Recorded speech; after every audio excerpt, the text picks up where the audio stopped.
हाँ जी भैया, शानदार होंगे, जानदार होंगे, जबरदस्त होंगे और जमकर अपनी पढ़ाई कर रहे होंगे मेरे साथियों। तो नमस्कार साथियों, मैं अजय चौधरी आपका भाई आज की इस बेहतरीन सी सभा में आपका बहुत ही बहुत ज्यादा स्वागत कर लेता हूं भैया। जो पिछली सभा करी थी हमने क्लास 12 चैप्टर नंबर 10 सदिश की, उसमें आपको प्रश्नावली 10.1 को तो एकदम फिनिश करा दिया था मेरे साथियों।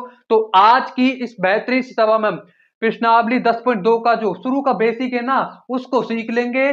और जैसे हमारा बेसिक सीख लेंगे, अगली सभा से हम प्रश्नावली 10.2 को भी क्या कर देंगे, यहाँ पर शुरू कर देंगे मेरे साथियों। तो चलिए प्रश्नावली 10.2 के बेसिस को शुरू करते हैं यहाँ पर। और पहला टॉपिक होगा हमारा क्या, सदिशों का योगफल, एडिशन ऑफ वेक्टर। और उसमें भी पहला होगा, दो होते हैं वैसे तो, एक त्रिभुज का नियम, दूसरा समांतर चतुर्भुज का नियम। एनसीईआरटी में यही दो दिए गए हैं, इन दोनों को सीखेंगे। तो चलिए यहां पर शुरू करते हैं। तो पहला है हमारा, देखिए, सदिशों का योगफल, और उसमें पहला है त्रिभुजों का नियम। त्रिभुज का नियम मेरे साथियों, किसका नियम भैया, त्रिभुज का नियम।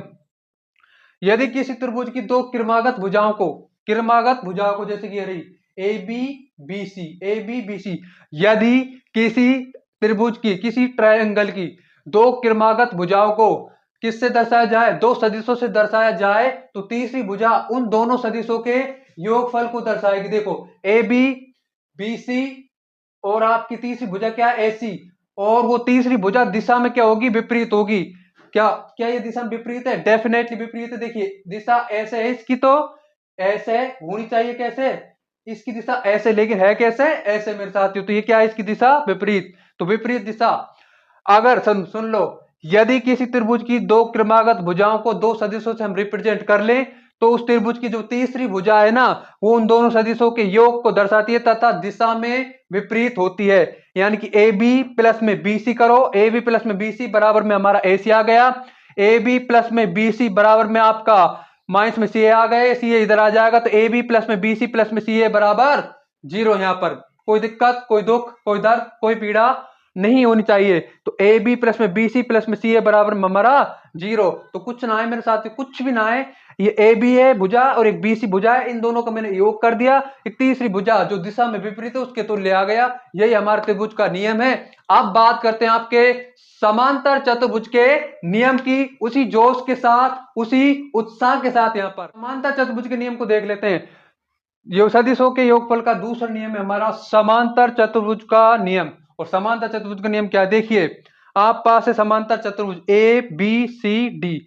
अब मेरे साथ देखिए, आप पास बी पर बी ए भुजा हो गई एक तो आपकी, और एक आपकी बी सी भुजा हो गई। तो इसके उभयनिष्ठ शीर्ष क्या हो गया, आसन भुजाएं दोनों, और इनका उभयनिष्ठ शीर्ष क्या है हमारा, ये बी। बी से आपका एक लंब है, बी से आपका एक विकर्ण है, सॉरी, बी से आपका विकर्ण क्या है, बी डी। तो बी से आपका विकर्ण हो गया बी डी, और आपकी भुजा क्या हो गई, बी ए, और आपकी बी सी दो। तो इन दो सदिशों से दर्शा दिया मैंने, बी ए से एक को, तो बी ए हो गया एक, बी डी हो गया, बी सी हो गया, और एक आपका बी डी हो गया, ये विकर्ण।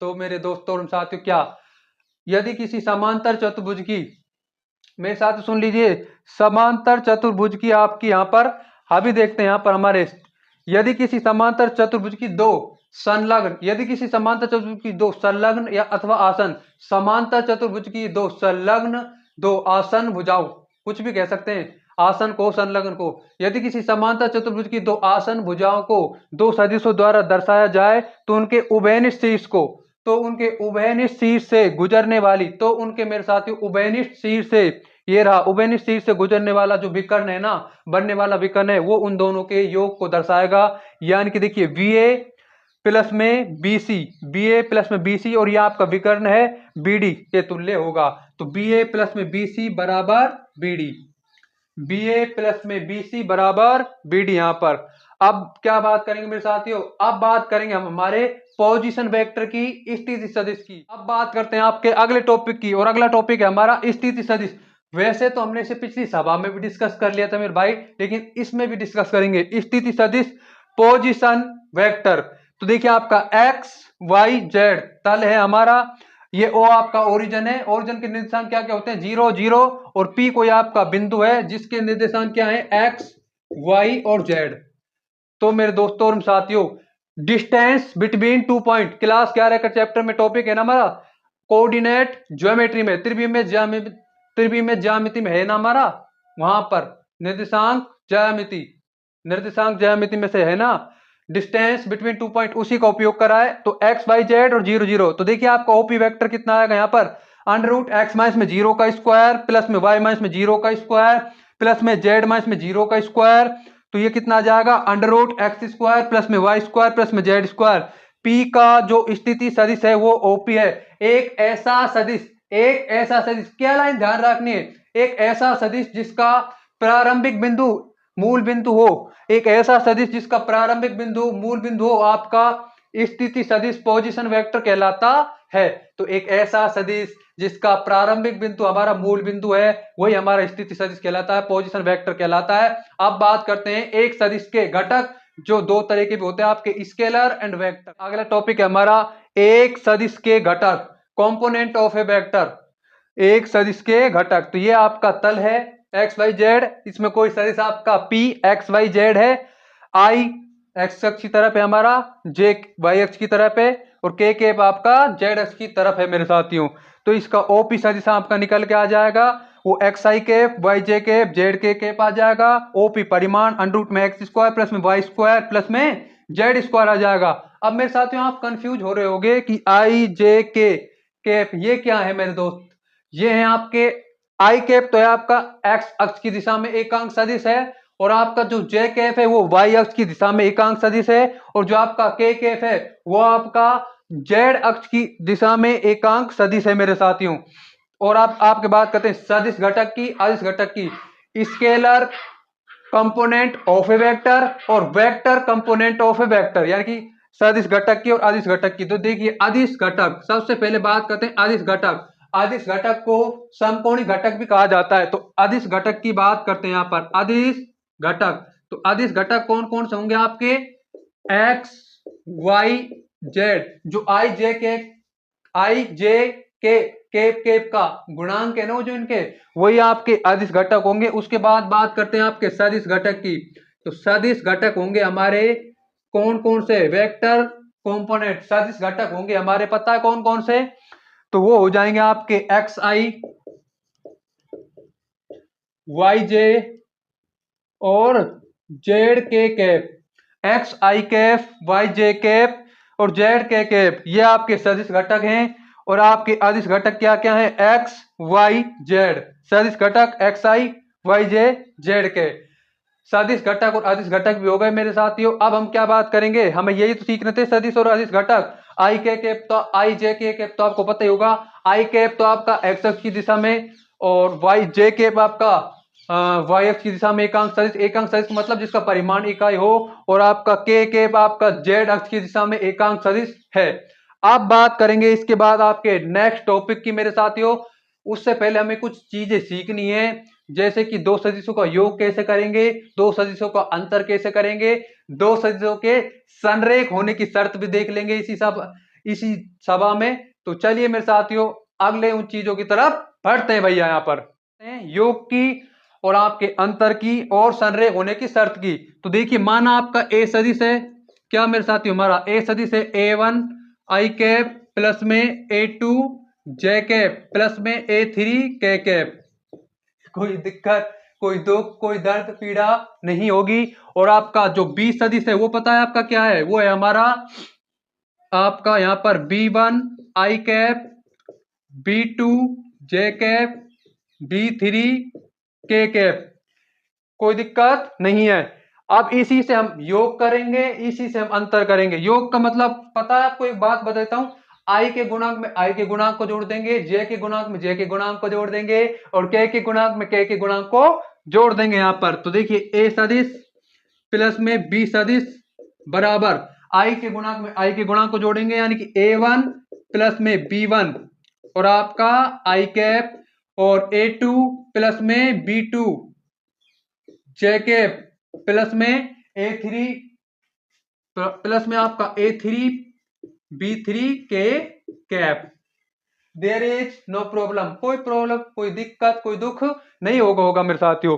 तो आपका A1 प्लस में V1 आई केप आ गया, प्लस में A2 प्लस में B2 जे केप आ गया, प्लस में A3 प्लस में B3 के केप आ गया। अब बात करते हैं डिफरेंस की। तो दोनों का अंतर, तो A सदिश माइनस में B सदिश वो कितना आने वाला है। दोनों के अंतर की बात करते हैं यहाँ पर, तो वो भी ऐसे ही आ जाएगा A1 आई के गुणांक में से आई के गुणांक को घटा देंगे। It's very simple for us, j के गुणांक में जे के गुणांक को हटा देंगे, के गुणांक में से के गुणांक को हटा देंगे, तो यहाँ पर आ जाएगा A1 माइनस में V1 आई कैप और आपका A2 माइनस में B2 जे कैप प्लस में A3 माइनस में V3 के कैप। कोई दिक्कत कोई समस्या नहीं हो गया मेरे साथियों, आपका अंतर भी हो गया। अब बात करेंगे हम दो सदिशों के संरेख होने की शर्त की। इधर की तरफ तो देखिए दो सदिशों के संरेख की शर्त क्या है, ए सदिश बराबर लैम्ब्डा बी सदिश, यानी कि बी सदिश में आपका मैं कुछ भी अचर गुणा करूंगा ना, कुछ मतलब कोई एक अचर संख्या गुणा होगी जिससे वो आपका ए सदिश बन जाएगा, यानी कि दो संरेख सदिश है वो। समझेंगे पहले ए सदिश कितना है आपका, ए सदिश तो मेरे साथियों हमारा देखिए अभी देख लेते हैं ए सदिश कितना है यहाँ पर, A1 आई कैप प्लस में A2 जे कैप प्लस में A3 के कैप बराबर में आपका देखिए यहाँ पर लैम्ब्डा B1 आई कैप प्लस में B2 जे कैप प्लस में B3 के कैप। तो मेरे साथियों देखिए A1 आई कैप प्लस में A2 जे कैप प्लस में A3 के कैप बराबर में लैम्ब्डा B1 आई कैप B2 जे कैप B3 के कैप। तो ये आप देखिए जो आपका A1 डिवाइड में B1 है ना, और आपका A2 डिवाइड में B2 बराबर A3 डिवाइड में B3, ये किसके बराबर आएगा मेरे साथियों, लैम्ब्डा के बराबर। यानी कि तीनों का आप अनुपात निकालोगे ना, आई के गुणांक का भी अनुपात, जे के गुणांक का भी अनुपात और के गुणांक का अनुपात, वो तीनों का अनुपात, तीनों का रेशियो हमेशा समान आएगा अगर दो सदिश संरेख हैं तो। ये बात आपको अपने मन में ध्यान रखनी है कि दो सदिश संरेख हैं तो उनका जो आपका आई के गुणांक और जे के गुणांक और के गुणांक का जो अनुपात है, जो रेशियो है, वो हमेशा बराबर आएगा। तो ये आपकी हो गई यहाँ पर बात खत्म। और एक बात और सीख लेते हैं मेरे साथियों, अगर आपको ए दिया गया है देखिए 2 3 4, तो आप इसका ओए यानी कि पोजीशन वेक्टर, सीधे सिंपल सी बात है कैसे आएगा, इसका ओए आ जाएगा आपका यहाँ पर 2 आई कैप प्लस में 3 जे कैप प्लस में 4 के कैप। एंड अगर आपका ओ भी अगर आपको दिया गया है कोई, मान लीजिए यहाँ पर ओ भी वेक्टर आपको दे दिया गया है, मान लीजिए सपोज दैट माइनस में आई कैप प्लस में 2 जे कैप प्लस में 4 के कैप, अगर ये आपको दे दिया गया है ओ भी वेक्टर माइनस में आई कैप प्लस में 2 जे प्लस में 4 के कैप दिया है ना मेरे भाई, तो सिंपल सी बात है आपका यहाँ पर बी आ जाएगा, बी वेक्टर आ जाएगा वो -1 2 और 4। तो -1 2 4 यानी कि किसी बिंदु से आप स्थिति सदिश भी निकाल सकते हैं और किसी स्थिति सदिश से आप बिंदु भी निकाल सकते हैं। बस यहीं पर आपकी बात फिनिश हो जाती है। अब बात करते हैं आपके नेक्स्ट टॉपिक की भैया, अगला टॉपिक को सीखते हैं, वो है हमारा दो बिंदुओं को मिलाने वाला सदिश, vector joining two point. Vector joining two point, दो बिंदुओं को मिलाने वाला सदिश। तो मेरे साथियों देखिए आप इसको समझ लीजिए x y और z, वही आपका x y z कोई तल है जिसमें आपके दो बिंदु हैं, एक a x1 y1 z1 और दूसरा b x2 y2 z2। कोई दिक्कत यहां तक तो हमें नहीं आती है। अब मेरे साथियों सुन लीजिए, देखिए आपका यहां पर o, तो OA AB एंड OB, इसमें तो मेरे साथियों आपका त्रिभुज का नियम लग रहा है। कैसे लग रहा है, किसी त्रिभुज की दो किरमागत भुजाएं OA और एक आपकी AB और OB, किसी त्रिभुज की दो किरमागत भुजाएं अगर सदिश से दर्शा दी जाएं तो उसकी जो तीसरी भुजा जो आपकी डायरेक्शन में तो विपरीत है, वो उसके उन दोनों के योग को दर्शाएगी भैया। सिंपल सी बात है। तो मैंने त्रिभुज का नियम लगा दिया, OA वेक्टर प्लस में AB वेक्टर बराबर OB वेक्टर, तो आपका AB वेक्टर बराबर में OB माइनस में OA वेक्टर, P का स्थिति सदिश माइनस में A का स्थिति सदिश। भाई OB क्या आएगा आपका, OB आएगा x2 आई कैप प्लस में y2 जे कैप प्लस में z2 कैप, और आपका OA क्या आएगा x1 आई कैप प्लस में y1 जे कैप प्लस में z1 के कैप। तो ये रहा B का स्थिति सदिश में से A के स्थिति सदिश को घटा देंगे तो आपका AB वेक्टर आ जाएगा। तो AB वेक्टर बराबर में B के स्थिति सदिश में से आप A के स्थिति सदिश को घटा दीजिए तो आपका कितना आ जाएगा यहाँ पर x2 आई कैप प्लस y2 जे कैप प्लस में z2 के कैप माइनस में x1 आई कैप प्लस में y1 जे कैप प्लस में z1 के कैप। तो ये आपका कितना आ जाएगा x2 माइनस में x1 आई कैप प्लस में y2 माइनस में y1 जे कैप प्लस में z2 माइनस में z1 के कैप। तो बराबर में आपके पास कितना आएगा देखो, अंडर रूट में x2 माइनस में x1 का स्क्वायर प्लस में y2 माइनस में y1 का स्क्वायर प्लस में z2 माइनस में z1 का स्क्वायर आएगा मेरे भाई। कोई दिक्कत, कोई दुख, कोई दर्द, कोई पीड़ा, कोई प्रॉब्लम नहीं होनी चाहिए यहाँ पर। तो आपका क्या गया, दो बिंदु को मिलाने वाला सदिश कुछ भी ना है। आपको अगर दो पॉइंट दिए गए हैं तो आपके दूसरे पॉइंट के स्थिति सदिश में से पहले पॉइंट के स्थिति सदिश को माइनस करोगे, देन आपका फाइनल आंसर आ जाएगा। वो क्या आएगा, x2 माइनस में x1 का स्क्वायर प्लस में y2 माइनस में y1 का स्क्वायर प्लस में z2 माइनस में z1 का स्क्वायर। अब नेक्स्ट टॉपिक तरफ मूव करते हैं और नेक्स्ट टॉपिक है हमारा खंड सूत्र सेक्शन। और बात करते हैं आपके सेक्शन फॉर्मूला की, खंड सूत्र की। देख लीजिए, ध्यान समझ लीजिए, आपको चित्र बना दिया गया है। ओ ए, आपका कोई बिंदु ए है, रेखाखंड मतलब कोई रेखाखंड आपके पास ए बी है, और आपका रेखाखंड ए का मतलब बिंदु ए का स्थिति सदिश ए वेक्टर है, बिंदु बी का स्थिति सदिश बी वेक्टर है। तो आपका कोई यहां से बिंदु सी रेखाखंड को m अनुपात n में डिवाइड करता है। तो कोई बिंदु सी आपका रेखाखंड को m अनुपात n में क्या करता है, यहां पर m अनुपात n में डिवाइड करता है मेरे साथियों।